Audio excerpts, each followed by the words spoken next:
ప్రకారమైన దయా సంకల్పం చొప్పున యేసుక్రీస్తు ద్వారా తనకు కుమారులుగా స్వీకరించుటకై మనలను ముందుగా తన కోసం నిర్ణయించుకొని మనము తన ఎదుట పరిశుద్ధులమును నిర్దోషమునై ఉండవలనని జగత్తు పునాది వేయబడక మునుపే ఆయన క్రీస్తులో మనల్ని ఏర్పరచుకొనెను.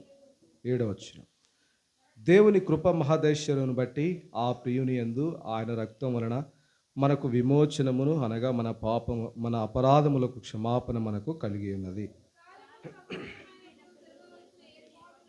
ఆయన తన దయా సంకల్పము చొప్పున తన చిత్తమును గూర్చిన మర్మమును మనకు తెలియచేసి మనకు సంపూర్ణమైన జ్ఞాన వివేచన కలుగుటకు ఆ కృపను మన ఎడల విస్తరింపచేసెను.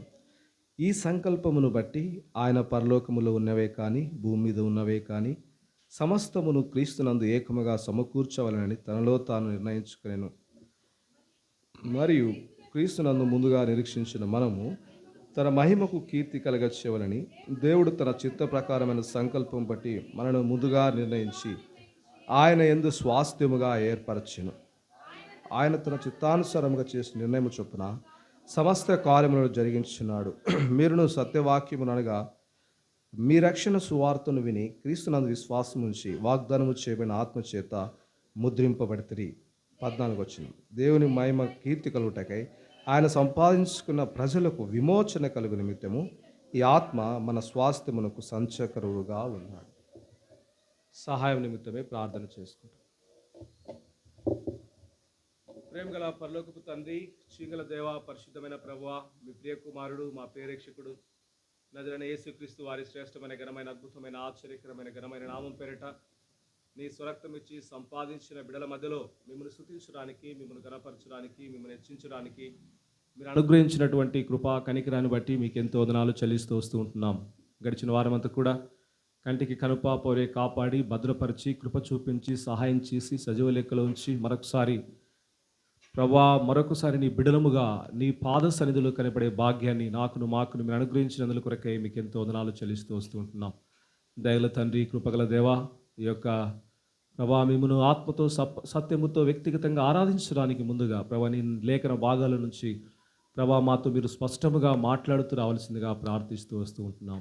నాయన దేవుడు ఆత్మ కనుక ఆయన ఆరాధించేవారు ఆత్మతోనూ సత్యముతోనూ ఆరాధించవలెను అని సెలవిచ్చిన రీతిగా నాయన మా జీవితాల్లో మేము ఏది అనుభవించామో, మా జీవితాల్లో మీరు ఏదైతే అనుగ్రహించినారో అట్టి ఔన్నత్యాన్ని మేము కలిగిన వారమై ప్రభా మిమ్మల్ని ఆత్మతో సత్యముతో ఆరాధించగలిగినట్లు సహాయపడుతూ రావాల్సిందిగా ప్రార్థిస్తూ వస్తూ ఉంటున్నాం. అయోగ్య పాత్రని ఎందుకు పనికిరాని నన్ను కూడా నీ మేలు కొరకే ప్రభా నన్ను జ్ఞాపకం చేసుకో, సిలువ చాటున మరుగుపరచు నాయన.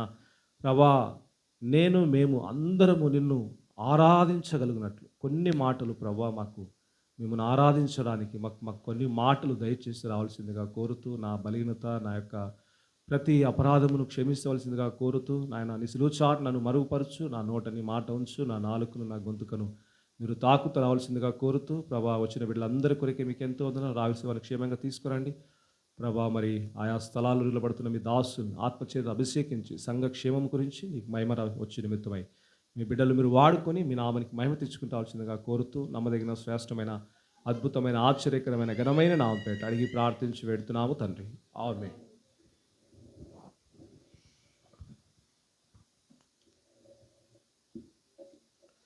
మనం ఇంకొక మాటను కూడా చూస్తాం. యోహాను సువార్త 4వ అధ్యాయం. యోహాను సువార్త 4వ అధ్యాయం 23, 24, 25 ఈ 3 వచనాలు కూడా మనం చదువుతాం. అందరం కలిసి చదువుతాం. 23, 24, 25. అయితే యథార్థముగా ఆరాధించేవారు ఆత్మతోనూ సత్యముతోనూ తండ్రిని ఆరాధించు కాలం వచ్చినది, అది ఇప్పుడును వచ్చే ఉన్నది. తన్ను ఆరాధించేవారు అట్టివారు కావాలని తండ్రి కోరుచున్నాడు. దేవుడు ఆత్మ గనక ఆయన ఆరాధించేవారు ఆత్మతోనూ సత్యముతోనూ ఆరాధించవలెను. దేవుని బిడ్డలముగా దేవుణ్ణి ఆరాధించుట మానవునికి ఇవ్వనటువంటి గొప్ప భాగ్యం. ఆ కారణము నిమిత్తమే దేవుడు మానవుణ్ణి నిర్మించడం అనేది వాస్తవం అన్న సంగతి మనకు తెలిసినదే. దేవుణ్ణి మన వ్యక్తిగత జీవితాల్లో, కుటుంబ జీవితాల్లో, సంఘ జీవితాల్లో ఆరాధనను ఒక ఆదివారానికే, దేవుని బిడ్డలముగా ఒక ఆదివారానికే మనం పరిచయం చేస్తాం. మన వ్యక్తిగత జీవితాల్లో దేవుడు మన జీవితంలో ఎటువంటి మేలు, ఎటువంటి ఉపకారాలు, ఎటువంటి సంతోషాన్ని దేవుడు ఇచ్చినాడో దాన్ని మనం మర్చిపోయి మనము దేవుణ్ణి స్తుతించక, దేవుణ్ణి గణపరచక, దేవుణ్ణి ఆరాధించక ఈ ఆరాధనను కేవలం ఒక ఆదివారానికే మనం పరిమితం చేసేవారుగా ఉన్నాం. కాబట్టి దేవుడు కోరుకున్నటువంటి ఆరాధన ఏంటంటే, ఆయన కల్వరి శిలువలో మన కొరకై ఆయన చేసిన గొప్ప క్రయధనాన్ని మనము జ్ఞాపకము చేసుకుంటూ మన జీవితములో అనుక్షణము, అనుదినము, ప్రతి దినము కూడా ఒక నిజమైన దేవుని బిడ్డ ప్రతి దినము ఉదయం లేచిన వెంటనే ప్రార్థించడానికి బదులుగా ఉదయకాలమే దేవుణ్ణి స్తుతించి, దేవుణ్ణి గణపరిచి, దేవుణ్ణి హెచ్చించేవారుగా మనం ఉండాలి. అంత మాత్రము కాదు, తిరిగి రాత్రికాల సమయంలో దేవుడు నీ జీవితంలో చేసినటువంటి ఆ గొప్ప కార్యాన్ని, దేవుడు చేసిన మేలు, దేవుడు చేసిన ఉపకారాలు, వాటన్నిటిని బట్టి మనము దేవుణ్ణి స్తుతించి, దేవుణ్ణి ఆరాధించేవారుగా ఉండాలి. మంచిది. మనము చాలాసార్లు చాలా రకాలుగా మనము ఆ దేవుని బిడ్డలముగా వ్యక్తిగతంగా, కుటుంబంగా, సంఘంగా మనము ఆరాధించవచ్చు.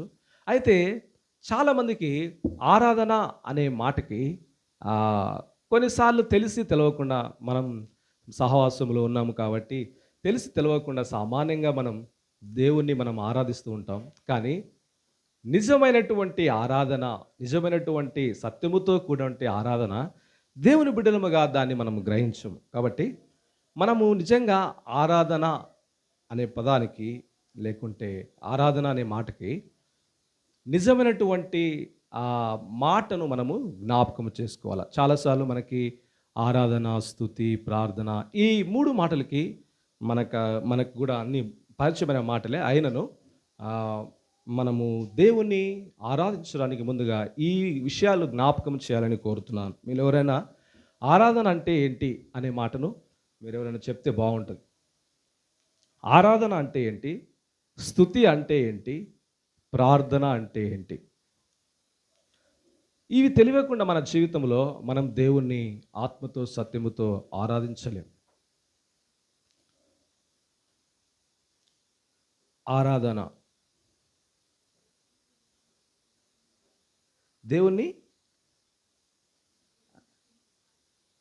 దేవునికి అర్పించడం మంచిదే. ఇంకా దేవుని మహిమపరచడం మంచిదే. ఇంకా మన జీవితాలను ప్రభువుకు అర్పించడం మంచిదే.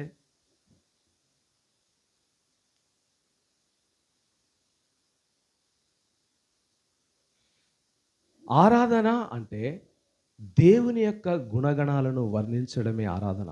మంచిదే, మీరు చెప్పినవన్నీ మంచిదే. అర్పించడం ఇవన్నీ కూడా మంచిదే. అయితే దేన్ని బట్టి మనం అర్పిస్తున్నాం, దేన్ని బట్టి మనం దేవునికి స్తుతి చెల్లిస్తున్నాం అనే మాట అది ఎంతో ప్రాముఖ్యమైనది. దేవుడు ఆయన యొక్క గుణగణాలు, ఆయన మన జీవితంలో మనకిచ్చేటువంటి గొప్ప ఈవులు లేకుంటే ఆశీర్వాదాలు అనే మాటను మనం ఎప్పుడు కూడా జ్ఞాపకం చేసుకుంటూ రావాలి. ఆ తర్వాత స్తుతి అంటే మన జీవితంలో దేవుడు అనుదిన జీవితంలో, వ్యక్తిగతంగా, కుటుంబంగా, సంఘ జీవితంలో దేవుడు మనకు అనుగ్రహించేటువంటి మేలును బట్టి ఆయనకు మనము స్తుతి చెల్లిస్తాం. ఇది వ్యక్తిగతమైనటువంటి అనుభవం. ప్రార్థన అంటే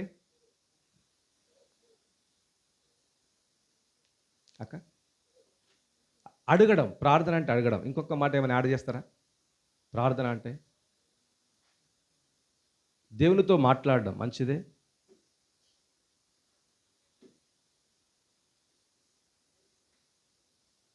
రైట్. ప్రార్థన అంటే ఇంకొక మాట, ఏది మన వల్ల కాదో దాన్ని ప్రభు ముందు పెట్టడమే ప్రార్థన. అంటే మన వల్ల ఏదైతే అవుతుందో అది ప్రార్థన కాదంటారా? మన వ్యక్తిగత జీవితాల్లో ప్రతిదీ, మన జీవితంలో దేవుడు మనకు అనుగ్రహించే ప్రతిదీ కూడా మన వల్ల ఏదైతే కాదో, మన చేత ఏదైతే కాదో దాన్ని ప్రభు ముందు పెట్టి ప్రభు ద్వారా మేలు పొందడమే ప్రార్థన. కాబట్టి వ్యక్తిగతమైనటువంటి జీవితంలో, కుటుంబ జీవితాల్లో, సంఘ జీవితాల్లో ఇట్టి ఆత్మీయమైన మేలును కలిగి మనం ఎప్పుడైతే జీవిస్తామో దేవుడు మన జీవితంలో గొప్ప కార్యాలు చేస్తాడు. సరే, మంచిది. ఎఫెసీయులకు రాసిన పత్రిక 3వ అధ్యాయంలో మనం ఇక్కడ మరి ఆత్మ సంబంధమైనటువంటి ఆశీర్వాదం, ఈ లోకములో 2 ఆశీర్వాదాలు ఉన్నాయి. ఒకటి భూ సంబంధమైనటువంటి ఆశీర్వాదం, ఇంకొకటి ఆత్మ సంబంధమైనటువంటి ఆశీర్వాదం. ఈ లోకంలో చాలామంది ఏమనుకుంటారంటే, ఈ లోకంలో బాహ్య సంబంధమైనటువంటి ఆశీర్వాదం అనగా ఇల్లు అయితేనేమి, ఉద్యోగం అయితేనేమి, పొలాలైతేనేమి, ఆ తర్వాత నీకు కలిగి ఉన్నది ఏదైతేనేమి సమస్తము కూడా అది ఆశీర్వాదంగా పరిగణించేటువంటి దినాల్లో మనం ఉన్నాం. ఒక వ్యక్తి జీవితంలో మరి నిజముగా ఆయన ఆశీర్వాద కారకుడుగా ఉన్నాడు అని అంటే సామాన్యమైన ప్రజలు ఆయన బాహ్యమైన సంగతుల గురించి వారు జ్ఞాపకము చేస్తారు. అమ్మో, ఫలానా పెద్ద ఉద్యోగం ఉంది, పెద్ద ఇల్లు ఉంది, పెద్ద ఆస్తి ఉంది, పెద్ద అంతస్తు ఉంది అని చెప్పేసి చాలామంది మరి బాహ్యమైన సంగతిని గురించినటువంటి ఆశీర్వాదాన్ని గురించి మాట్లాడుతున్నారు. అయితే ఇక్కడ అపోస్తలుడైన పౌలు ఎఫెసీకి రాస్తూ ఏమంటున్నాడంటే, ఆత్మ సంబంధమైన ఆశీర్వాదాన్ని గురించినటువంటి ఆ సంబంధం గురించినటువంటి ఆశీర్వాదాన్ని గురించి మాట్లాడుతున్నాడు. మన జీవితంలో దేవుడు మనకు ఏ ఆశీర్వాదాలను అనుగ్రహించినాడు, దేవుడు మన జీవితంలో ఏ మేలుల గురించి దేవుడు మనకు ఆశీర్వాదకరంగా ఉంచినాడు, అవి ఇచ్చినటువంటి ఆ మేళ్ళు, ఆ ఉపకారాలు, ఆ యొక్క విధానము ఏ విధంగా ఇస్తూ వచ్చినాడు అనేటువంటి 5 ప్రాముఖ్యమైనటువంటి ఆత్మ సంబంధమైన ఆశీర్వాదాల గురించి మనము చూసుకొని దేవుణ్ణి ఆత్మతో సత్యముతో ఆరాధిస్తాం. ఈ యొక్క ఈ ఈ ఐదు విషయాలు ధ్యానించడానికి ముందుగా అసలు ఈ ఎఫెసు సంఘం అనేది ఆరంభంలో ఎట్లుంది, ఎందుకు ఆత్మ సంబంధం గురించి మాట్లాడుతున్నాడు, ఎందుకు ఈ సంఘానికి మరి ఈ యొక్క దేవుడిచ్చేటువంటి గొప్ప కార్యాల గురించి మాట్లాడుతున్నాడు? ఎందుకంటే ఆరంభ జీవితాల్లో ఎప్పుడైతే అపోస్తలుడైన పౌలు ఎఫెసు పట్టణాన్ని దర్శించినప్పుడు వాళ్ళు ఏ విధంగా రక్షించబడినారో, ఏ విధంగా ప్రభువులోనికి వచ్చినారో వారందరూ కూడా వారు అపోస్తలుడైన పౌలు చేసినటువంటి అపోస్తల కార్యంలో 18, 19 అధ్యాయాల్లో చాలా చక్కగా రాయబడుతూ వచ్చినాయి. వారు ఏ విధంగా ప్రభు దగ్గరికి వచ్చినారు, వాళ్ళు అనుకున్నారు, అయ్యో ప్రభు నమ్ముకోవడం అంటే ఇదేనేమో, ప్రభులో సంతోషించడం అంటే ఇదేనేమో అని చెప్పేసి వాళ్ళు సంతోషపడుతూ వస్తున్నారు. చూడండి, అపోస్తుల కార్యములు 19వ అధ్యాయం, అపోస్తుల కార్యములు 19వ అధ్యాయం 11, 12 వచనాలు చదువుతారా? అపోస్తుల కార్యములు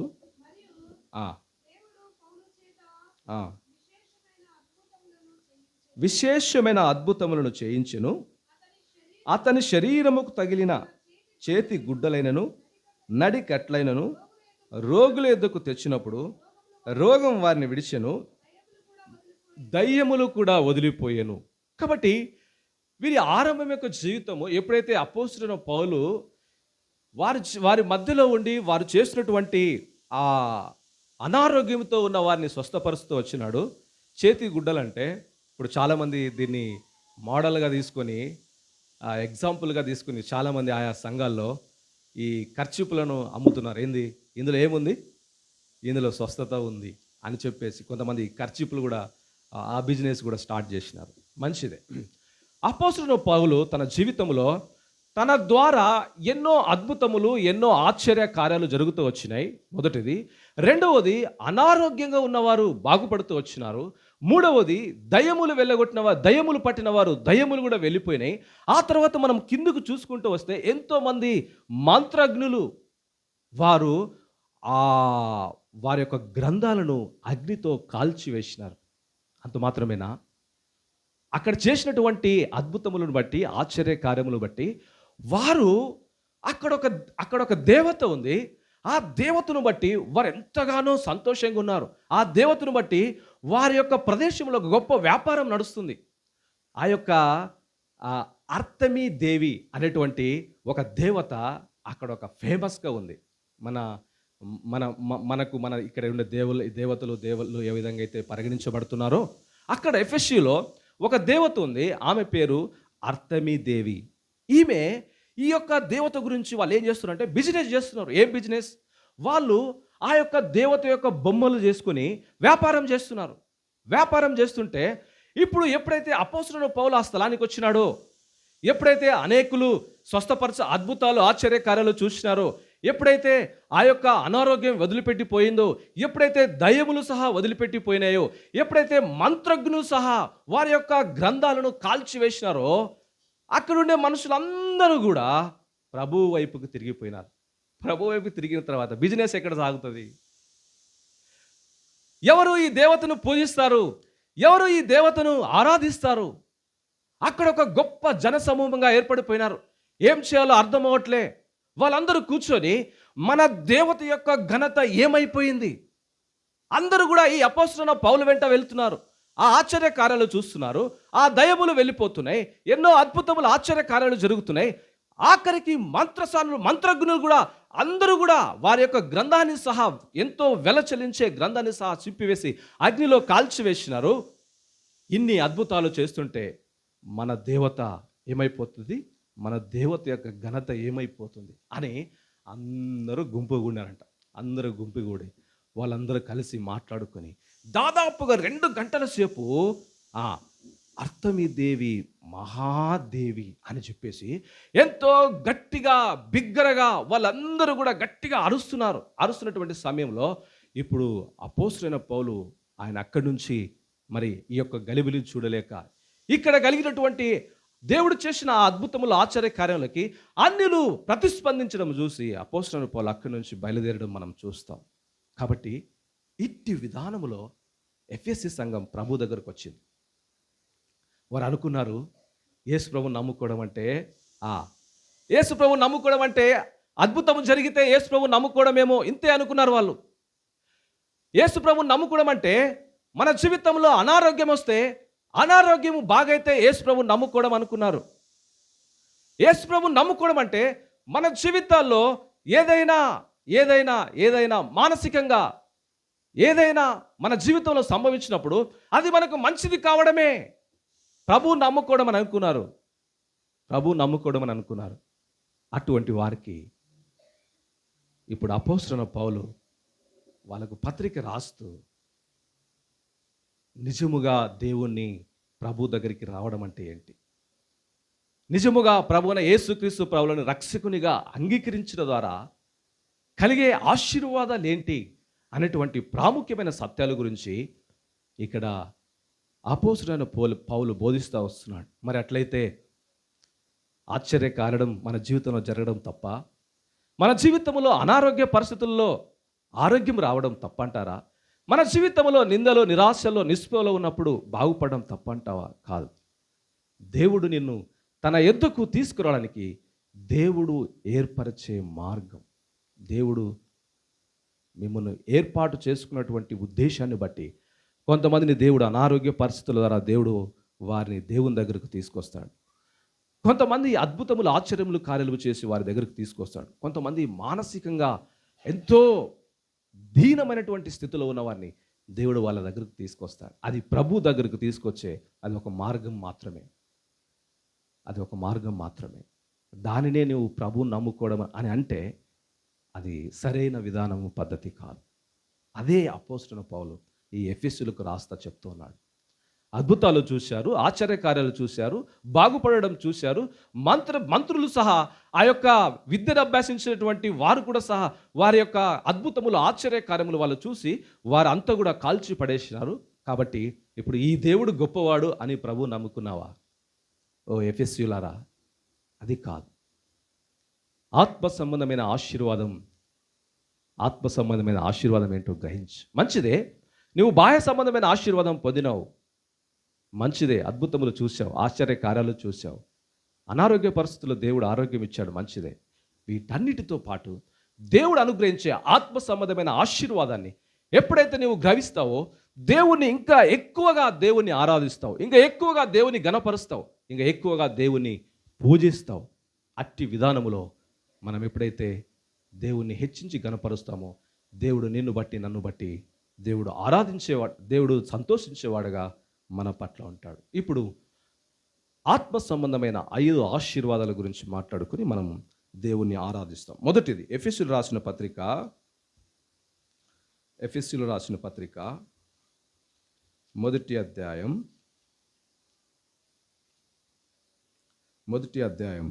4-6 వచనాల్లో చివరి మాట ఉంటుంది. ఇంకా కొద్దిగా వెనకాల, జగత్తు పునాది వేయబడక మునిపే ప్రేమ చేత క్రీస్తులో మనలను ఏర్పరచుకొనెను. మానవుని యొక్క ఎన్నిక, మానవుని యొక్క ఏర్పాటు దేవుని దృష్టిలో ఎంతో ప్రాముఖ్యమైనది. ఈ లోకములో ఎంతోమంది ఎన్నో రకాలుగా ఒక మంచి స్థానములో ఉండాలని, ఒక మంచి ఉన్నతమైన స్థానములో ఉండాలని ఎంతోమంది ఇష్టపడే వాళ్ళు ఈ లోకములో ఎంతోమంది ఉన్నారు. అయితే వారు దాని గురించినటువంటి ప్రయాసము, కష్టము ఎన్నో రీతిలుగా వారు దానిని పొందడానికి కొరకై ప్రయాసపడుతూ వస్తున్నారు. అయితే ఈ 5 ఆశీర్వాదాలు దేవుడు మనకందరికి కూడా ఉచితంగా ఇచ్చినాడు. ఎట్లా ఇచ్చినాడండి? దేవుడు మనకు ఉచితముగా అనుగ్రహిస్తా వచ్చినాడు. ఉచితముగా మనకు అనుగ్రహించినటువంటి ఈ ఆశీర్వాదాలను మనము చాలాసార్లు ఉచితంగా ఇచ్చింది ఏముండదంట, దానికి విలువ ఉండదు. కానీ ఆత్మ సంబంధమైనటువంటి ఒక విశ్వాసి తన జీవితంలో తనకు దేవునికి మధ్య ఉన్నటువంటి సరి అయిన సంబంధాన్ని బట్టి, ఆ వ్యక్తి దేవుడిచ్చినటువంటి ఆ గొప్ప ఆశీర్వాదాలను బట్టి దేవుని స్తుతించి గణపరిచేవాడిగా ఉంటాడు. ఈరోజు మనకిచ్చినటువంటి ఈ ఆశీర్వాదాలు దేవుడు ఉచితంగా అనుగ్రహించింది. అందులో మొదటి ఆత్మ సంబంధమైన ఆశీర్వాదం ఏంటంటే, జగత్తుకు పునాది వేయబడక మునిపే క్రీస్తులో దేవుడు ఏర్పాటు చేసుకున్నాడు. చాలాసార్లు బాహ్య సంబంధమైన ఆశీర్వాదాన్ని బట్టి సంతోషిస్తాం, బాహ్య సంబంధమైనటువంటి ఆ మేలును బట్టి ఆనందిస్తాం. కాబట్టి ఆ ఆనందించడం మంచిదే. అయితే దేవుడు ఏం చెప్తున్నాడంటే, అన్నిటికంటే ముఖ్యంగా సంతోషించవలసిన విషయం, ఆనందించవలసిన విషయం ఏంటంటే, దేవుడు నిన్ను ఎప్పుడు ఎన్నుకున్నాడు, దేవుని యొక్క ఏర్పాటు, దేవుని యొక్క సంకల్పం ఆయన మన పట్ల ఎంత ఉన్నతమైనదిగా ఉందో దాన్ని ఎప్పుడు కూడా మనం గ్రహించేవారుగా ఉండాలి. ఎప్పుడంట దేవుడు మనల్ని ఏర్పాటు చేసుకునింది, దేవుడు మనల్ని ఎన్నుకునింది ఎప్పుడు? జగత్తుకు పునాది వేయబడక మునిపే క్రీస్తులో ఆయన ప్రేమ చేత దేవుడు నిన్ను నన్ను ఏర్పాటు చేసుకుంటూ వచ్చినాడు. మనం ఏమన్నా ఆయనకి ఇచ్చినామా?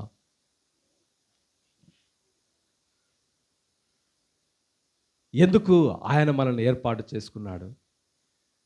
మనం ఏమైనా ఆయనకి క్రయం చెల్లించినామా? ఈ రక్షణ, ఈ యొక్క ఏర్పాటు కొరకై మనమేమైనా దేవునికి ఏమైనా చేశామా? ఏం లేదు.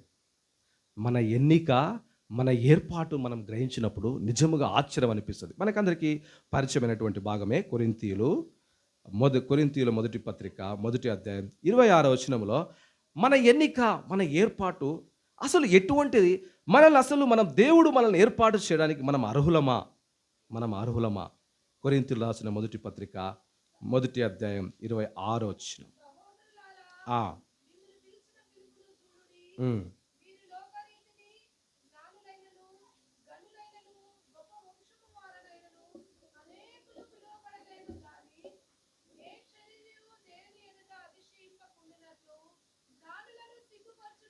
జ్ఞానులను సిగ్గుపరచుటకు లోకముల నుండి దేవుడు వెర్రివారిని ఏర్పాటు చేసుకున్నాడు. బలవంతులైన వారిని సిగ్గుపరచుటకు లోకములో బలహీనులైన వారిని దేవుడు ఏర్పాటు చేసుకున్నాడు. ఎన్నికైన వారిని వ్యర్థము చేయుటకు లోకములో నీచులైన వారిని, తృణీకరింపబడే వారిని, ఎన్నిక లేని వారిని దేవుడు ఏర్పాటు చేసుకుంటా వచ్చినాడు. కాబట్టి ఆయన ఎన్నిక, ఆయన ఏర్పాటు మానవుని దృష్టిలో ఎంతో విలువైనది. మనము నిజముగా మరి బలహీనులముగా ఉంటూ వచ్చినాం, వెరివారుగా ఉంటూ వచ్చినాం, ఎన్నిక నీచులుగా మరి తృణీకరింపబడిన స్థితిలో, ఎన్నిక లేని స్థితిలో ఉన్న మనల్ని దేవుడు తన అపారమైన కృపచేత, తన ప్రేమ చేత, ఆ మాటను మనం గమనించాలి. ఈ లోకములో మీరు ఎక్కడికైనా వెళ్ళండి, ఈ సెలెక్షన్ లిస్ట్లో మీరు ఎక్కడికైనా వెళ్ళండి, నువ్వు ఏ ఎగ్జామ్ రాసినా, ఏ కాంపిటేటివ్ ఎగ్జామ్ అయినా, ఏ స్పోర్ట్స్ అయినా ఎవరిని సెలెక్ట్ చేస్తారు? ఎవరైతే ఉన్నతమైన స్థానంలో మంచి స్కిల్ ఉంటుందో అటువంటి వారిని ఈ లోకములో ఏర్పాటు చేసుకుంటారు. దేవుని యొక్క ఉన్నతమైన ఉద్దేశం, దేవుని యొక్క ఉన్నతమైన సంకల్పం ఏంటంటే, దేవుడు నిన్ను నన్ను జగత్తుకు పునాది వేయబడక మునుపే దేవుడు క్రీస్తులో నిన్ను నన్ను ఏర్పాటు చేసుకున్నాడు. ఆయన ప్రేమ అంత ఉన్నతమైనది. అందుకోసమే చాలామంది ఏ స్థితిలో రక్షించబడినారో మనము మరి ఆ మాటను ఎప్పుడు కూడా మనం జ్ఞాపకం చేసుకుంటూ రావాలి. దేవుడు నిన్ను ఏ విధంగా రక్షించాడు, ఏ విధంగా ప్రభులోనికి వచ్చినావు, ఏదో ఆశ తమాషా కాదు. ఇది ఒక వ్యక్తిని దేవుడు ఎన్నుకున్నట్లో గొప్ప ఉద్దేశం ఉన్నది. కాబట్టి ఈ ఉద్దేశము, ఈ సంకల్పం అనేది ఏదో హఠాత్తుగా జరిగినది కాదు. దేవుడు ఈ సృష్టిని సృష్టించడానికి ముందుగే దేవుడు నిన్ను నన్ను ఏర్పాటు చేస్తూ వచ్చినాడు. ఆ ఏర్పాటును బట్టి దేవునికి వందనాలు చెప్పాలా. ఆ ఎఫ్ఎస్సి సంఘానికి రాస్తూ, అమ్మా మీరు అద్భుతాలు ఆశ్చర్యకార్యాలు చూశారు, ఆ విధంగా క్రీస్తు నమ్ముకున్నారని అనుకుంటున్నారేమో. లే కాదు కాదు కాదు. దేవుడు మిమ్మల్ని ఎప్పుడు ఏర్పాటు చేసుకున్నాడో తెలుసా? జగత్తుకు పునాది వేయబడక మునిపే దేవుడు మిమ్మల్ని ఏర్పాటు చేసుకుంటూ వచ్చినాడు. ఎన్ని అడ్డంకులు, ఎన్ని ఆటంకాలు, ఎన్ని ఇబ్బందులు, ఎన్ని కష్టాలు, ఎన్ని శ్రమలు, వాటన్నిటి నుంచి దేవాది దేవుడు మనల్ని కాపాడి సంరక్షించి కృప చూపించి తన ఆలయానికి ఆయన నడిపించిన విధానం, తాను ఎంపిక చేసుకున్న విధానాన్ని మనం జ్ఞాపకం చేసుకున్నప్పుడు నిజముగా మన జీవితంలో ఎంతో సంతోషాన్ని ఇస్తుంది. కాబట్టి అయ్యా ఎఫెసీయులారా, మీరు బాహ్య సంబంధమైన ఆశీర్వాదం గురించి సంతోషిస్తున్నారు, అంతకన్నా ఆత్మ సంబంధమైన ఆశీర్వాదాన్ని గురించి సంతోషించే విధంగా మీరు ఉండాలి అనేటువంటి ఉద్దేశంతో దేవుడు మిమ్మల్ని ఆత్మ సంబంధమైన ఆశీర్వాదంతో దేవుడు జగత్తు పునాది వేయబడక మునిపే దేవుడు మిమ్మల్ని ఏర్పాటు చేసుకున్నాడు అనేటువంటి మాటను జ్ఞాపకం చేసుకుంటూ వచ్చినాడు. మొదటి ఆశీర్వాదం, జగత్తు పునాది వేయబడక మునిపే క్రీస్తులో దేవుడు మిమ్మల్ని ఏర్పాటు చేసుకున్నాడు. ఆ మాటను బట్టి మనం దేవుణ్ణి స్తుతించి, దేవుని గణపరిచి, మనం దేవుని ఆరాధించేవారుగా ఉండాలి. రెండో మాట, ఎఫెసీయులకు రాసిన పత్రిక మొదటి అధ్యాయం 4-6 వచనాల్లో ఆ మాట చదవండి. 4-6 కలిసి ఉన్నాయి. ఎట్లనగా ప్రియుని యందు తాను ఉచితముగా మనకు అనుగ్రహించిన తన కృపా మహిమకు కీర్తి కలుగునట్లు తన చిత్త ప్రకారమైన దయా సంకల్పము చొప్పున యేసుక్రీస్తు ద్వారా తనకు కుమారులుగా స్వీకరించుటకై.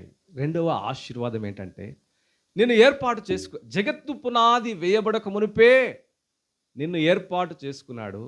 ఆ తర్వాత దేవుడు నిన్ను ఒక కుమారునిగా, ఒక కుమార్తెగా దేవుడు నిన్ను ఏం చేసినాడు? స్వీకరించినాడు, ఎన్నుకున్నాడు. నిజంగా ఇది ఎంతో గొప్ప భాగ్యం. జగత్తు పునాది వేయబడక మునిపే మాత్రమే కాదు, దేవుడు మనలను కుమారులుగా కుమార్తెలుగా స్వీకరించినాడు. చూడండి, ఒక పేదవాన్ని, లేకపోతే భోజనము కూడా లేనటువంటి ఒక వ్యక్తుల్ని మనము ఆఫ్రికా దేశంలో ఈ పిల్లల్ని మనం ఈ వీడియోస్లో మనం చూస్తాం. ఎట్లుంటారు? ఎంతో బలహీనంగా, ఎంతో బక్క చిక్కిపోయి, ఏ మానవుడు కూడా మరి ఆదరించలేని విధంగా ఉన్నటువంటి అటువంటి వ్యక్తులని ఇప్పుడు ఎవరైనా ఒక పెద్ద వ్యక్తి వచ్చి, ఇది మొదలుకొని ఈ వ్యక్తిని నేను తీసుకుంటా, ఇప్పుడు నేను ఈ వ్యక్తిని పోషిస్తా, నేను ఈ వ్యక్తిని చదివిస్తా, నేను ఈ వ్యక్తిని గొప్పవానిగా చేస్తా అని అన్నాడు అనుకో, వాళ్ళు ఎంత సంతోషపడతారో. దేవాది దేవుడు మన జీవితంలో మనల్ని జగత్తు పునాది వేయబడకు మునిపే మాత్రమే కాదు, నిన్ను నన్ను ఆయన కుమారులుగా కుమార్తెలుగా అంగీకరించినాడు. ఎప్పుడు అంగీకరించినాడు? చూడండి, యోహాను రాసిన సువార్త మొదటి అధ్యాయం 12వ వచనం చదువుతారా? యోహాను రాసిన సువార్త మొదటి అధ్యాయం 12వ వచనం. కాదమ్మా, యోహాను రాసిన సువార్త మొదటి అధ్యాయం 12. తన్ను ఎందరు అంగీకరించిరో వారికందరికీ, అనగా తన నామమునందు విశ్వాసముంచి వారికి దేవుని పిల్లలగుటకు ఆయన అధికారాన్ని ఇచ్చినాడు. దేవుని పిల్లలయ్యే అధికారాన్ని ఆయన అనుగ్రహించినాడు. ఉచితముగా మనకు ఆయన పిల్లలయ్యే అధికారాన్ని అనుగ్రహించినాడు. మొదటిది, జగత్తు పునాది వేయబడక మునిపే క్రీస్తులో మనల్ని ఏర్పాటు చేసుకున్నాడు. రెండవది, కుమారులుగా కుమార్తెలుగా మనల్ని ఏం చేసినాడు? స్వీకరించినాడు. ఆ తర్వాత మూడవది, 7వ వచనం చదువుతారా? ఎఫెసీయులకు రాసిన పత్రిక 1వ అధ్యాయం 7వ వచనం. దేవుని కృప మహదైశ్వర్యను బట్టి ఆ ప్రియుని యందు ఆయన రక్తం వలన విమోచనమును, అనగా మన అపరాధములకు క్షమాపణ మనకు కలిగి ఉన్నది. మూడవదిగా, ఆయన మనకు విమోచనాన్ని ఇచ్చినాడు. విమోచనం, redemption. What is mean by redemption? Deliverance from the sin. పాపము నుంచి విడుదల, అపరాధము నుంచి విడుదల, పాప క్షమాపణను దేవాది దేవుడు మనకు అనుగ్రహించినాడు. ఆది మానవుడైనటువంటి ఆదాము ద్వారా ఏ విధంగా అయితే లోకానికి పాపము వ్యాపిస్తూ వచ్చిందో, మరి ప్రభు అయిన యేసుక్రీస్తు ద్వారా పాప క్షమాపణ అనేది అనేక మందికి దేవుడు ఇస్తూ వచ్చినాడు. కాబట్టి విమోచన అనేది, డెలివరెన్స్ ఫ్రమ్ ద సిన్, నిజముగా అది ఎంతో ప్రాముఖ్యమైనది. యేసుక్రీస్తు ప్రభుల వారు ఈ లోకానికి రావడానికి కలిగిన ప్రాముఖ్యమైన ఉద్దేశం ఏంటంటే, పాపులను రక్షించుటకై దేవాది దేవుడు ఈ లోకానికి వచ్చినాడు. చూడండి, నిజంగా ఒకవేళ మానవుని అవసరత డబ్బే అయితే, చాలా జాగ్రత్తగా గమనించండి, మానవుని యొక్క అవసరత డబ్బు అయితే దేవుడు ఈ లోకానికి ఒక ధనవంతుని ఈ లోకానికి దేవుడు పంపించేవాడు. మానవుని యొక్క అవసరత ఈ లోకములో న్యాయ వ్యవస్థ అయితే దేవుడు ఒక జడ్జిని ఈ లోకానికి పంపించేవాడు. ఈ లోకములో మానవుని యొక్క అవసరత భద్రత అయితే ఒక పోలీస్ ఆఫీసర్ని ఈ లోకానికి దేవుడు పంపించేవాడు. ఒకవేళ మానవుని యొక్క అవసరత ఈ లోకంలో జరిగే ఆ రాజకీయ పరిస్థితులైతే దేవుడు ఒక పొలిటీషియన్ని ఈ లోకానికి పంపించేవాడు. కాబట్టి మానవుని యొక్క ప్రాముఖ్యమైన అవసరత ఇవి ఏవి కాదు. కాబట్టి మానవునికి అవసరత పాపము. కాబట్టి పాపులను రక్షించే దేవాది దేవుడు ఈ లోకానికి అరుదిస్తా వచ్చినాడు. ఆయన ఎంతో ప్రాముఖ్యమైన వాడు.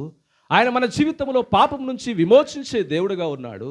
ఆయన కృపచేత అనుగ్రహించినటువంటి ఆ గొప్ప రక్షణను, ఆ విమోచనను, కల్వరి శిలువలో ఆయన చేసినటువంటి ఆ గొప్ప క్రయధనాన్ని బట్టి నీవు నేను ఆయన్ని ఎంతగానో స్తుతించి, ఆయన గణపరిచి, ఆయన్ని ఆరాధించే వారిగా ఉండాలి. ఆ విమోచన క్రయధనము మనం ఎన్నడూ కూడా అది తీరక అట్లుండవలసినదే. మనం ఎన్నడూ కూడా దాన్ని తీర్చలేం. మన జీవితంలో ఎన్నడూ కూడా దానికి వెల చెల్లించలేం. అట్టి గొప్ప విమోచన క్రయధనాన్ని నీకు నాకు దేవుడు అనుగ్రహిస్తూ వచ్చినాడు. నేను చాలాసార్లు ఈ యొక్క కథను మీకు చెప్తా వచ్చినాను. ఒక దేశంలో ఒక రాజు, ఆ రాజు అక్కడ కలిగినటువంటి ప్రజలందరిలో ఒక ఉజ్జీవాన్ని లేకుంటే ఒక మార్పును తీసుకురావాలనుకున్నాడు. ఆ మార్పు తీసుకురావాలంటే అందరినీ, ఎవరైతే తప్పు చేస్తారో వాళ్ళని రాజు దగ్గర తీసుకొచ్చి శిక్షించాలా.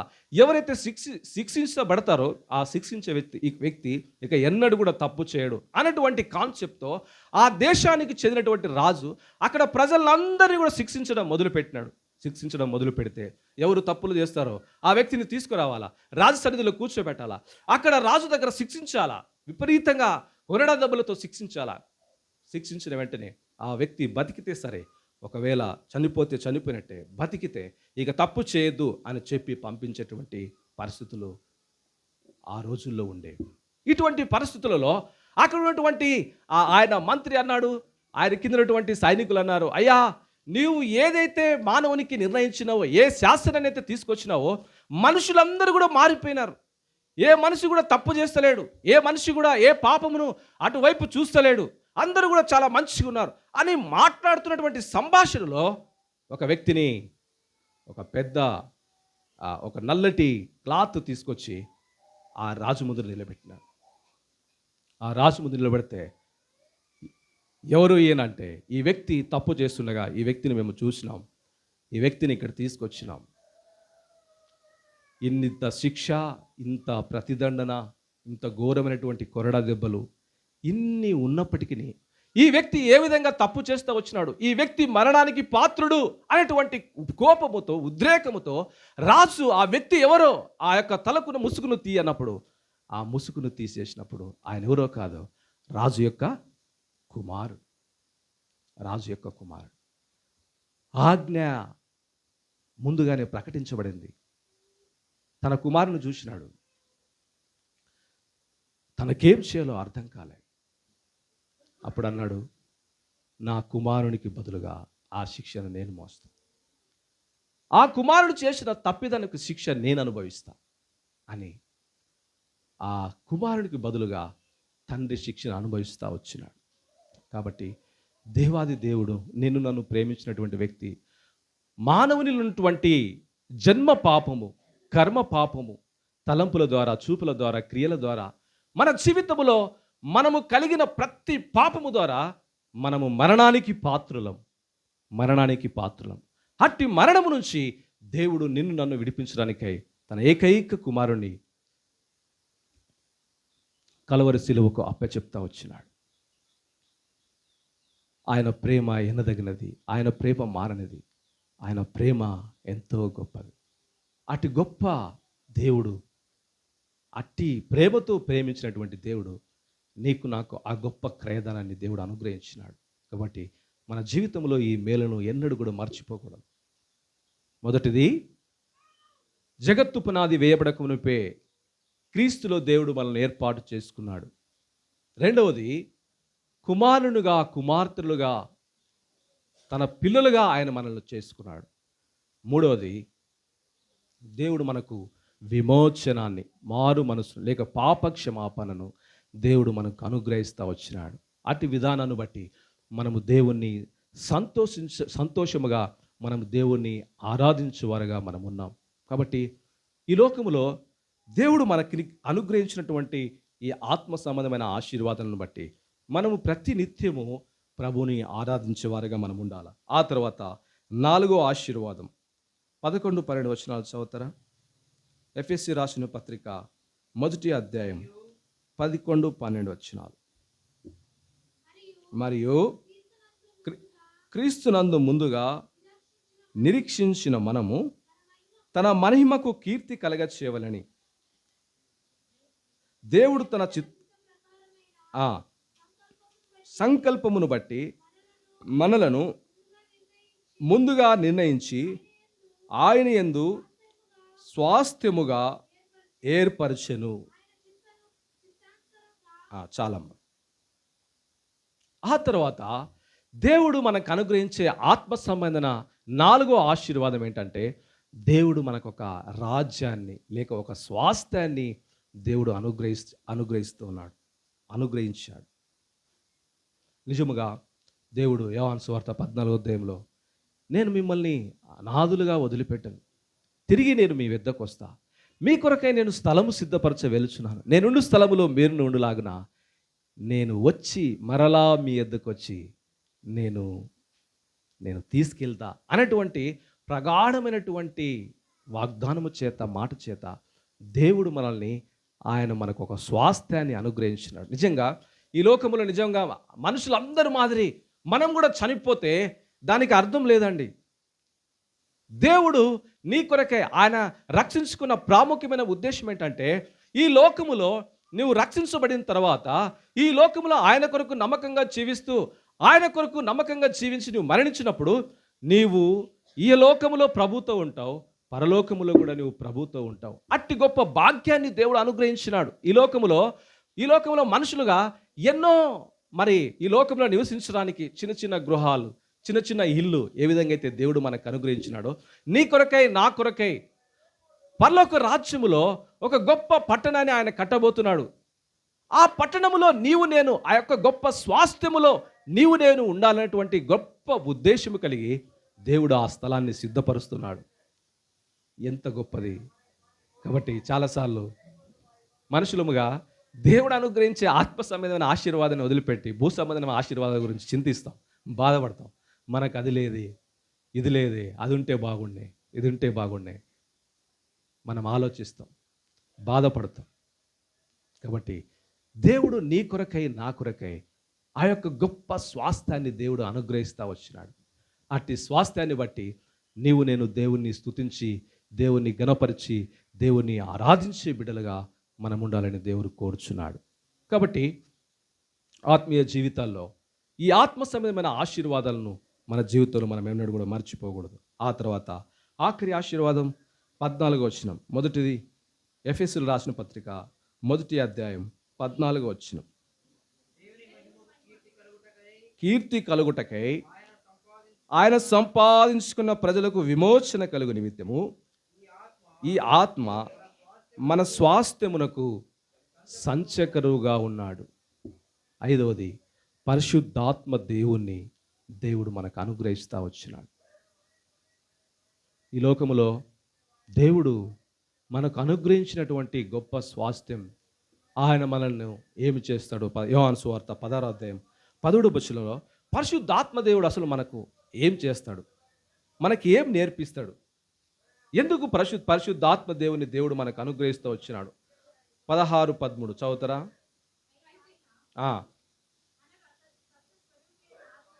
ఆత్మ వచ్చినప్పుడు మిమ్మును సర్వ సత్యములోనికి నడిపించును, తనంతట తానే ఏమీ బోధింపక వేటిని వినునో వాటిని బోధించి సంభవింపబోగు సంగతులను తెలియచేయరు. చూడండి, పరిశుద్ధాత్మ దేవుడు మనకు అనుగ్రహిస్తూ వచ్చినాడు. చాలామందికి కొంత సందేహం ఉంటుంది, ఆత్మను పొందుకోవాలంటే ఎట్లా? నో, ఎన్నడైతే నువ్వు రక్షించబడినావో, ఎన్నడైతే నీ పాపాలు క్షమించబడినాయో, ప్రభుని సొంత రక్షకునిగా అంగీకరించినావో, దేవుడు పరిశుద్ధాత్మ దేవుడే నీ లోనికి వచ్చి ఆయన నీ పాపాలు ఒప్పింపజేస్తాడు. ఆయన మన లోనికి రాకపోతే మన పాపాలు ఒప్పింపబడవు. యేసు ప్రభు ఆత్మ దేవుడే మన హృదయంలోనికి వచ్చి మన పాపాలు ఆయన ఒప్పింపజేస్తాడు. ఆయన పాపమును గురించి, శాపమును గురించి ఆయన ఒప్పింపచేయడు. కాబట్టి దేవుడు మన జీవితంలో మన పాపాలను ఒప్పింపజేస్తాడు. అంత మాత్రమే కాదు, ఆయన నడిపిస్తాడు. ఇక్కడ 16వ అధ్యాయం 13వ వచనంలో సత్యస్వరూపైన ఆత్మ వచ్చినప్పుడు మిమ్మును సర్వసత్యములోనికి నడిపిస్తాడు. మొదటిగా నడిపిస్తాడు, రెండవది ఏం చేస్తాడు? బోధిస్తాడు, మూడవది సంభవింపబోయే సంగతులు దేవుడు బయలుపరుస్తాడు. కాబట్టి అట్టి అన్యోన్యమైన సహవాసము మనం దేవునితో ఎప్పుడైతే కలిసి ఉంటామో దేవుడు నడిపిస్తాడు, ఆ తర్వాత బోధిస్తాడు, ఆ తర్వాత సంభవింపబో సంగతుల గురించి దేవుడు మనకు మాట్లాడతాడు. కాబట్టి ఆ ప్రాక్టికల్ ఎక్స్పీరియన్స్ మనం కలిగి ఉండాలి. అట్టి గొప్ప ఆత్మను దేవుడు మనకు అనుగ్రహించినాడు. అటు దేవుని బట్టి మనమందరం కూడా దేవుని స్తుతించి, దేవుని గణపరిచి, దేవుని ఆరాధించే వారిగా ఉండాలి. కాబట్టి అపోస్తలుడైన పౌలు ఎఫెసీయులకు రాస్తూ అంటున్నాడు, మరి మీరు బాహ్య సంబంధమైన ఆశీర్వాదం గురించి సంతోషపడుతున్నారు, మంచిదే. అన్నిటికంటే ప్రాముఖ్యంగా ఆత్మ సంబంధమైనటువంటి ఆశీర్వాదాన్ని మీరు కలిగిన వారై ఇంకా ఎక్కువగా ఆయన అనుగ్రహించినటువంటి, ఉచితముగా అనుగ్రహించినటువంటి ఆ యొక్క గొప్ప ఆత్మ సంబంధమైన ఆశీర్వాదాన్ని బట్టి నీవు మన జీవితంలో ఆయన ఆనందించాలని కోరుతున్నాడు. మొదటిది, జగత్తు పునాది వేయబడక మునిపే క్రీస్తులో నిన్ను ఏర్పాటు చేసుకున్నాడు. ఆయన ఉద్దేశం, ఆయన సంకల్పం ఎంతో గొప్పది. రెండవది, కుమారునిగా కుమార్తెగా నిన్ను స్వీకరిస్తూ వచ్చినాడు. మూడవది, ఆయన విమోచనాన్ని నీకు అనుగ్రహిస్తూ వచ్చినాడు. నాలుగవది, ఆయన స్వాస్థ నీ కొరకై నా కొరకై పరలోక రాజ్యం అనాథులుగా మనల్ని వదిలిపెట్టడానికి ఈ లోకంలో రాలేదు. ఆయన మన కొరకు ప్రాణం పెట్టలేదు. మనము కూడా ఆయనతో కూడా సదాకాలం ఉండాలన్నటువంటి ఏకైక ఉద్దేశంతో దేవుడు మన జీవితంలో ఆ గొప్ప స్వాస్థ్యాన్ని ఇవ్వడానికి ఈ లోకానికి వచ్చినాడు. ఆ తర్వాత పరిశుద్ధాత్మ దేవుణ్ణి మనకు ఆయన ఉంచినాడు. మనల్ని కాపాడుతాడు, మనల్ని భద్రపరుస్తాడు, మనల్ని నడిపిస్తాడు. అట్టి ఉన్నతమైన స్థానంలోకి దేవుడు మనల్ని తీసుకెళ్తాడు. కాబట్టి ఈ యొక్క సంవత్సరం యొక్క ఆఖరి ఆదివారం, అంతేనా, ఆఖరి ఆదివారంలో దేవుడు మనల్ని ఉంచినాడు. నిజముగా దేవుడికి మనం ఎంతో వందనాలు చెల్లించాలి. దేవుడు ఈ చివరి ఆదివారాన 3 సంగతులు మనము జ్ఞాపకం చేసుకుందాం. ఏమి జ్ఞాపకం చేసుకోవాలా? 3 సంగతులు బట్టి ఈ 5 ఆత్మ సంబంధమైన ఈ 5 ఆశీర్వాదాలను జ్ఞాపకం చేసుకుంటూ దేవుడు ఈ సంవత్సరం అంతా కూడా, ఎప్పటి నుంచి, జనవరి మొదలుకొని డిసెంబర్ యొక్క ఆఖరి దినాల్లో ఉన్నాం, దేవుడు మన జీవితంలో చేసిన 3 మేలులను బట్టి మనం దేవుని చూస్తాం. మూడే మేలులు చూద్దామా? ఆ మాటను మనము గమనించాలా. దాన్ని బట్టి మనం దేవుణ్ణి స్తుతించి, దేవుని ఘనపరిచి, మరి దేవుని ఆరాధించే బిడ్డలుగా ఎప్పుడైతే మనం ఉంటామో, అప్పుడు దేవుడు ద్వితీయోపదేశ కాండం 4వ అధ్యాయం 4వ వచనం చదువుతారా? ఆ, దేవుడు ఈరోజు సంవత్సరం ఆది మొదలుకొని సంవత్సరం అంతం వరకు కూడా దేవుడు నిన్ను సజీవుని లెక్కలో ఉంచినాడు. దాన్ని బట్టి నువ్వు దేవునికి స్తుతి చెల్లించాలి. ఎంతమంది ఎన్ని రకాలుగా మరణిస్తూ వచ్చినారో చూస్తే ఆశ్చర్యం అనిపిస్తుంది. మా కంపెనీలో ఈ ఈ ఒక కొత్త ప్లాంట్ పెట్టినారు. మా ప్లాంట్ కాకుండా మధ్యలో ఇంకోటి, ఈ మనం స్లాబ్కి వేస్తామా, మనం స్లాబ్కి వేసేది రెడీమిక్స్ కాంట్రాక్ట్ అంటారు. ఈ వేయడానికి ఒక బుల్డోజర్ వస్తుంది అనమాట. ఈ బుల్డోజర్ ఏం చేస్తుందంటే, ఆ ముందు, అది బుల్డోజర్ అంటే రోడ్డు రోలర్ కాదు అది. అది ఏం చేస్తుందంటే, ముందు ట్రాక్టర్కి ఇప్పుడు ప్లేన్ చేయడానికి ఇంత పెద్ద ఏ విధంగా అయితే ముందు ఆ బకెట్ ఉంటుందో, ఆ బకెట్ ఇది ఇట్లా ముందు ఉంటుంది. ఇది ఏం చేస్తుందంటే, ఈ కంకరను ఇసుకను మొత్తం తీసుకుపోయి ఈ హాపర్లోకి వేస్తుంది అనమాట. లోపల మిక్స్ చేసే ఒక మిక్సర్లోకి వేస్తుంది. అయితే ఆ పిల్లోడు తెలియదు, యూపీ నుంచి వచ్చినాడు. ఆ పిల్లోడికి తెలియదు. ఆ ముందు నిలబడినాడు. ఇదేంటంటే డ్రైవర్కి ఆ బకెట్ చాలా పెద్దగా ఉంటుంది. ఈ ముందు ఎవరికి కూడా కనిపించదు. అది ఈ ముందునే కనిపించదు. అంత దూరంలో ఉన్న వ్యక్తికి మాత్రమే కనిపిస్తుంది. అది కనపడదు. అది కనపడకపోతే ఈ పిల్లోడు ఏదో అక్కడ ఏదో మెటీరియల్ ఏదో పడింది. ఇది మెటీరియల్ పడింది, ఇది ఉండకూడదని చెప్పేసి మనోడు ఏం చేసిండంటే దాని మధ్యలోకి దూరిండు. అది 4 టైర్లు ఉంటాయి దానికి. దాని మధ్యలోకి దూరిండు. ఈ మధ్యలోకి దూరింది ఈ డ్రైవర్కి తెలియదు. ఎప్పుడైతే మధ్యలోకి దూరి మొత్తం క్లీన్ చేసిండు, మొత్తం గంపలోకి ఎత్తుకున్నాడు, ఆడే మధ్యలో ఉన్నాడు, ఎవ్వరు కూడా చెప్పలే. ఈ మధ్యలో నిలబడి అబ్జర్వ్ చేసే పిల్లోడు లోపలికి వెళ్ళిపోయినాడు. ఈ డ్రైవర్ ఉన్నాడు కింద, ఆ పిల్లోడు పని చేస్తున్నాడు, చూడలేదు. చూడకుండానే వాడు ఇట్లా బయటకు వస్తున్నాడు. ఇట్లా బయటకు వచ్చే సమయంలో మూవ్ అయిపోయింది. అవి టైర్లు ఎట్లుంటాయంటే ట్రాక్టర్ టైర్ల కంటే హెవీగా ఉంటాయి. ట్రాక్టర్ టైర్ అక్కడికక్కడే ముక్కులో నుంచి నోట్లో నుంచి రక్తం వచ్చింది. అక్కడికక్కడే తీసుకుపోయినారు హాస్పిటల్ తీసుకు 24 అవర్స్ ఉన్నాడు. వాళ్ళు ముందుగానే చెప్పేసినారు, ఇది మేము పట్టుకోలేమండి, దయచేసి మమ్మల్ని క్షమించండి అని తీసుకుపోయి 24 అవర్స్ తర్వాత ఆ పిల్లోడు చనిపోయాడు. దేవుడు మానవునికి ఆయన నిన్ను నన్ను సజీవ లెక్కలో ఉంచినాడు. ఈరోజు నువ్వు దేవునికి అన్నిటికంటే ప్రాముఖ్యంగా రక్షణను గురించి దేవునికి వందనాలు చెప్పాలా. రెండవది, దేవుడు నిన్ను సజీవ లెక్కలో ఉంచినాడు. దాన్ని బట్టి దేవునికి వందనాలు చెప్పాలి. ఎన్ని యాక్సిడెంట్లు అయితే వచ్చినాయో సంవత్సరం అంతా, దేవుడు నిన్ను ఏ విధంగా బ్రతికిస్తూ వచ్చినాడో దాన్ని బట్టి దేవునికి మనం ముందుగా ఆయన నిన్ను సజీవ లెక్కలో ఉంచినందుకు దేవునికి వందనాలు చెప్పాలా. రెండవది, ఆదికాండము 48 అధ్యాయం 15వ వచనం. ఆదికాండం 48.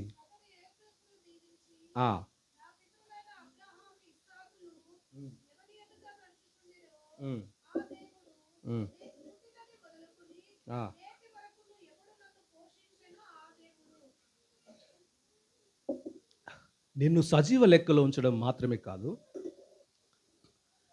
ఆ దేవుడు నిన్ను పోషిస్తూ వచ్చినాడు. ఆయన పోషణను ఎప్పుడు కూడా జ్ఞాపకం చేసుకోవాలి. చాలాసార్లు మర్చిపోతాం మనం ఏ విధంగా దేవుడు మనల్ని పోషిస్తూ వచ్చినాడు. కొన్నిసార్లు కష్ట పరిస్థితులలో, కొన్నిసార్లు చాలా కుటుంబంలో, కొన్నిసార్లు చాలా కష్టం ఉంటుంది, కొన్నిసార్లు చాలా నష్టం ఉంటుంది, కొన్నిసార్లు ఇబ్బందులు పాలవుతాం, కొన్నిసార్లు అనేక సార్లు ఈ పరిస్థితుల ద్వారా నిరాశ నిస్పృహలోనికి వెళ్తాం. అయితే దేవుడు నిన్ను నన్ను ఏ విధంగా అయితే ఆ ఐగుప్తులో ఇశ్రాయేలు ప్రజలను పోషించినాడో, దేవుడు నిన్ను నన్ను ఆయన పోషిస్తూ వచ్చినాడు. ఆయన పోషణను బట్టి దేవునికి ఏం చేయాలా? స్తుతి చెల్లించాలి. ఆయన సజీవ లెక్కలో ఉంచినాడు, దాన్ని బట్టి స్తుతి చెల్లించాలా. రెండవది, ఆయన మన జీవితంలో అనుగ్రహించినటువంటి పోషణను బట్టి ఏ విధంగా పోషిస్తూ వచ్చినాడో, ఏ విధంగా సంరక్షిస్తూ వచ్చినాడో దానిని బట్టి దేవునికి మనం ఏం చేయాలంటే స్తుతి చెల్లించే వారిగా ఉండాలి. సజీవ లెక్కలో ఉన్నందుకు స్తుతి చెల్లించాలా, మనల్ని పోషించినందుకు